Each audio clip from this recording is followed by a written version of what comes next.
यदा यदा हि धर्मस्य ग्लानिर्भवति भारत अभ्युत्थानम् अधर्मस्य तदात्मानं सृजाम्यहम्। ये श्लोक तुमने सुना ही होगा, जिसका मतलब होता है जब जब धर्म की हानि होती है तब तक पृथ्वी पर ईश्वर प्रकट होते हैं। तो आज हम पढ़ेंगे रिवॉल्ट 1857। वो भी एक कहानी है। भारत में अंग्रेजों का जब अत्याचार बढ़ गया था तो ये पहला रिवॉल्ट, पहली लड़ाई थी जो भारत के द्वारा लड़ी गई थी। 1857 का जो रिवॉल्ट था उसे first war of Indian independence भी कहा जाता है। ये जो रिवॉल्ट था वो 10 मई 1857 को मीरत से शुरू हुआ था और धीरे धीरे यह दिल्ली, झांसी और अवध में और बरेली तक फैल गया था। 19वीं सेंचुरी के दौरान ईस्ट इंडिया कंपनी भारत के बड़े हिस्से पर कब्जा कर चुकी थी और उनका जो अत्याचार था वो भारत पर बढ़ चुका था। अब ये 1857 का रिवॉल्ट क्यों हुआ था, उसके कारण के बारे में जानेंगे। रिवॉल्ट का पहला इम्पोर्टेंट पॉलिटिकल रीजन था डॉक्ट्रिन ऑफ लैप्स। इस पॉलिसी के अंतर्गत अगर किसी राजा की संतान नहीं है तो उसका राज्य ब्रिटिश साम्राज्य का हिस्सा बन जाएगा। और उस समय रानी जो लक्ष्मीबाई थी उनका भी अपना कोई पुत्र नहीं था, उन्होंने पुत्र अडॉप्ट किया था तो उन्होंने उसको राजा नहीं बनने दिया अंग्रेजों ने। और इसके अलावा बाजीराव टू के अडॉप्टेड सन नाना साहेब की पेंशन भी रोक दी गई थी। आग में घी का काम तब हुआ जब बहादुर शाह द्वितीय के जो असेंडर थे, उसके जो वंशज थे, उनको लाल किले में रहने पर पाबंदी लगा दी गई, क्योंकि उस समय जो भी मुगल साम्राज्य के राजा बचे थे, बहादुर शाह वगैरह, तो वो उसी लाल किले में रहते थे। अब लाल किले में उनका रहना बंद कर दिया था। लॉर्ड डलहौजी ने अवध को भी ब्रिटिश साम्राज्य में मिला दिया और कहा कि अवध का शासन भी अच्छी तरह से नहीं चल रहा है। इस वजह से बड़ी संख्या में अधिकारी और सैनिक जो थे वो बेरोजगार हो गए थे। दूसरा रीजन था इसका बहुत इम्पोर्टेंट, सोशल एंड पॉलिटिकल। दूसरा इसका इम्पोर्टेंट रीजन था सोशल एंड रिलीजियस। अब 1850 में जो ब्रिटिशर थे उन्होंने एक कानून बनाया कि जो भी क्रिश्चियन धर्म को अपनाएंगे उन्हें ही अपने पूर्वजों की संपत्ति मिल पाएगी। अगर वो क्रिश्चियन धर्म को नहीं अपनाते हैं तो उनके अपने पूर्वजों की संपत्ति जो है वो उन्हें नहीं मिल पाएगी। ब्रिटिश भारतीय लोगों को क्रिश्चियन बनाना चाहती थी, ऐसी उनकी सोच बन गई थी लोगों की कि ब्रिटिशर्स जो हैं वो पूरे समाज को, पूरे जो इंडिया के जो लोग हैं उनको अपने जैसा क्रिश्चियन बनाना चाहती है। ब्रिटिश ने भारतीय समाज में सदियों से चली आ रही सती प्रथा को भी समाप्त किया। सती प्रथा तुम्हें पता होगा कि जिसमें जब अगर पति मर जाता है तो उसमें उसके साथ उसकी पत्नी को भी जिंदा जला दिया जाता है, पत्नी भी उसके साथ जिंदा जला दी जाएगी। तो इस वजह से ये वाली जो पॉलिसी थी वो बहुत ज़्यादा ख़राब थी उस समय। अंग्रेज़ों ने विडो रीमैरिज को भी इनकरेज किया और उन्होंने गर्ल्स एजुकेशन, वैसे मेरे हिसाब से तो ये बहुत ही अच्छा काम किया था अंग्रेज़ों का। ये एक ही अच्छा काम था कि गर्ल्स एजुकेशन को उन्होंने प्रमोट किया था, सती प्रथा को हटाया था और विडो रीमैरिज को भी इनकरेज किया था।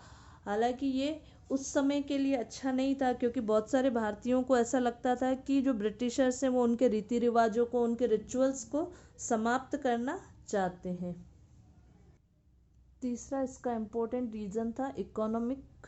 अब इकोनॉमिक कॉजेज़ क्या रहे, ब्रिटिशर की जो इकोनॉमिक पॉलिसीज़ थी वो बहुत ज़्यादा टफ थी और भारी टैक्स के कारण फार्मर्स और लैंडलॉर्ड जो होते थे उनमें असंतोष फैल गया था। अब जो ये फार्मर थे इनको इतना सारा टैक्स भरना था कि इनकी जो पूरी लैंड थी, ये लैंड हमेशा वो गिरवी, लैंडलॉर्ड के पास गिरवी रखते थे और टैक्स भरने की कोशिश करते थे।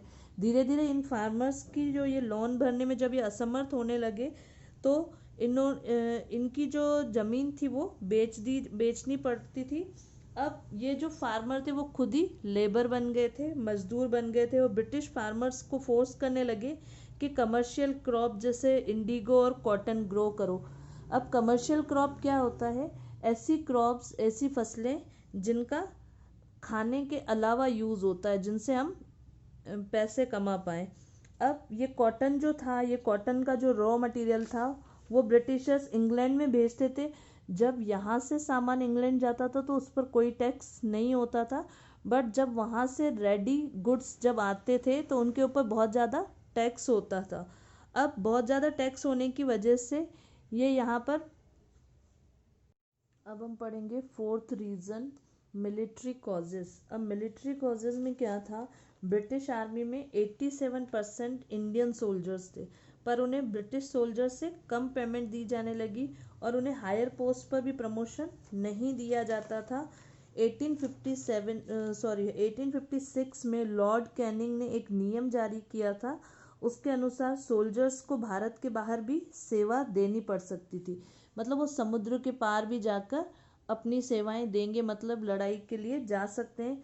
तो उस समय भारत में ये मान्यता थी, धार्मिक मान्यता थी कि समुद्र पार करना वर्जित है, यानी समुद्र पार करना गलत चीज़ होती थी, उस समय ऐसा माना जाता था।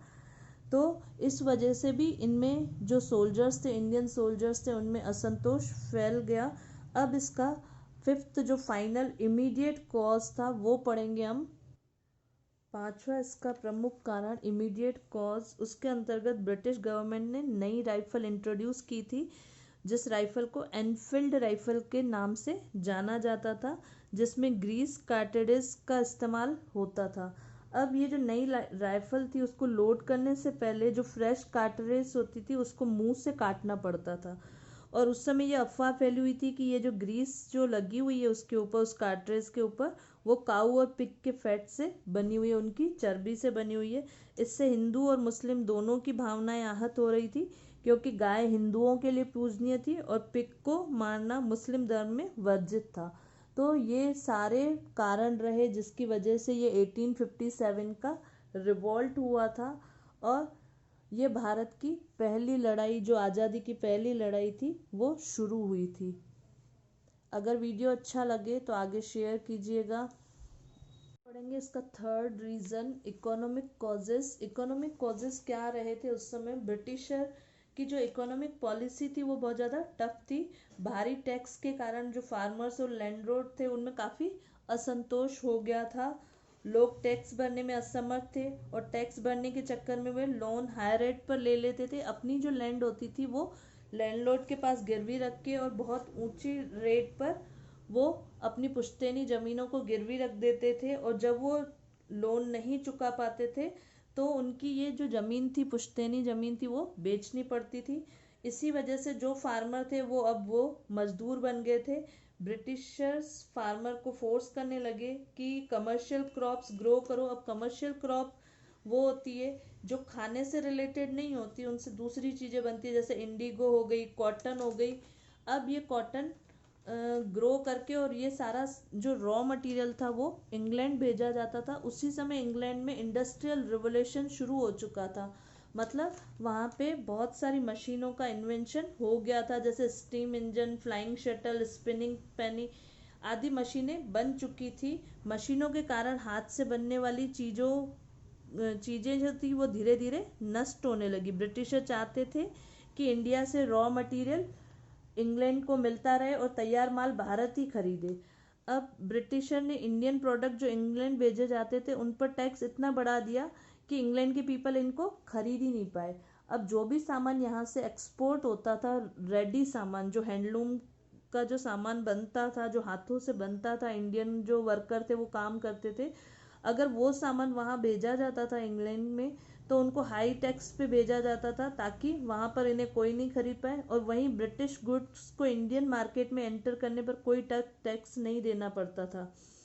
अब नहीं कोई उनके ऊपर रेस्ट्रिक्शन थे कि भाई आपको टैक्स देना पड़ेगा, जो ब्रिटिश गुड्स रेडी हो गया और मार्केट में आ रहा है।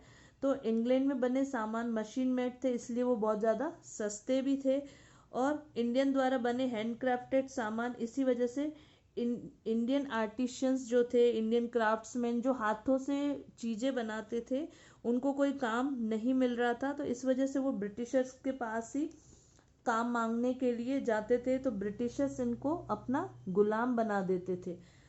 अब इनका जो